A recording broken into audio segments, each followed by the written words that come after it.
All right, Shock and Ship back together again at SEC Media Days 2022. Here with my QB1, DJ Shockley. Shock, we've heard Georgia speak at SEC Media Days now. Kirby, Stetson, Cedric Van Pran, Nolan Smith. I couldn't help but really appreciate what Kirby had to say today about defending that national title. The quote, the mic drop quote from Kirby about Georgia not being hunted, I feel like was the line of the whole day. It was, and I think it's spot on because a lot of people feel like when you win a national championship, obviously all the eyes are on you. Everybody wants to beat you. Now everybody's circling you on the calendar, and he looks at it like, no, we're still circling everybody else. We still want to be the attacker, the aggressor going forward, and not be teams that just sit back and say, all right, we're going to live on our laurels of winning a national championship. He still wants to be hungry. Like he said, there are a lot of guys that are still hungry right now trying to prove that they belong. And I thought it was a good point he made of, hey, last year's team, that's those guys. Just a totally different team with a totally different attitude. It was really refreshing today, too, to just talk about football. There's been so much about NIL and conference expansion and all that. And, you know, there were obviously questions about that, but I think everybody's excited to just see some real football.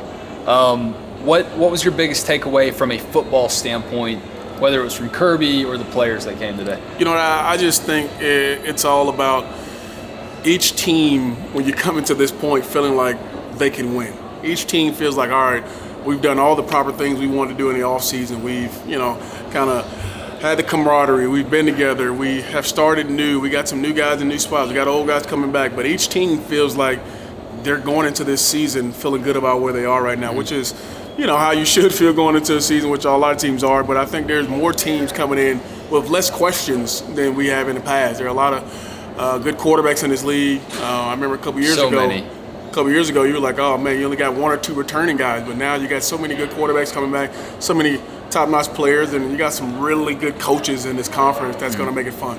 Speaking of quarterbacks, you know, Stetson obviously not getting the respect that he feels like he deserves. Kirby actually went on the record. He's like, y'all are not respecting my QB here, right, and I don't get it. I personally feel like it's a product of Stetson's not your prototypical guy.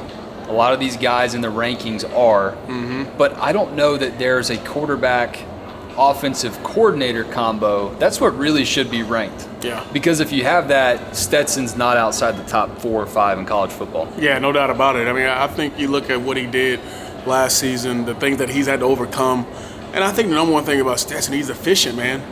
There are a lot of things that he does in games that never shows up on the stat sheet. There's so many things that he does to help his team win a ball game or get into a good play.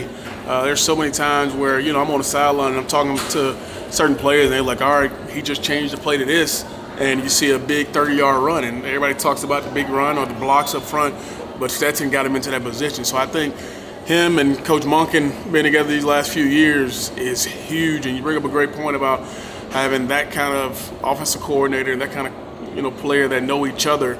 And I think Monken knows Stetson's weaknesses as well as his strengths, and that's what makes him really good and makes that combo good. Last one for you. Why did Nolan Smith come back and not enter that NFL, like, historic exodus like everyone else? I think the biggest thing I heard him talk about today, and you got to commend him for it. I think he talks about just being able to get that degree, getting that paper. He mentioned 3 or 4 times his mom and how important she is and the importance of getting his degree, but also wanted to be that leader that came back and, you know, did it again. Wanted to be a guy that can prove it by his actions and not just talk about it. But I think the biggest thing is him getting that degree and then also leaving that legacy of my last year as a senior, doing it the way I wanted to do and going out of style. Awesome. A man of style and taste, DJ Shockley. Thank you, my man. You got it, bro.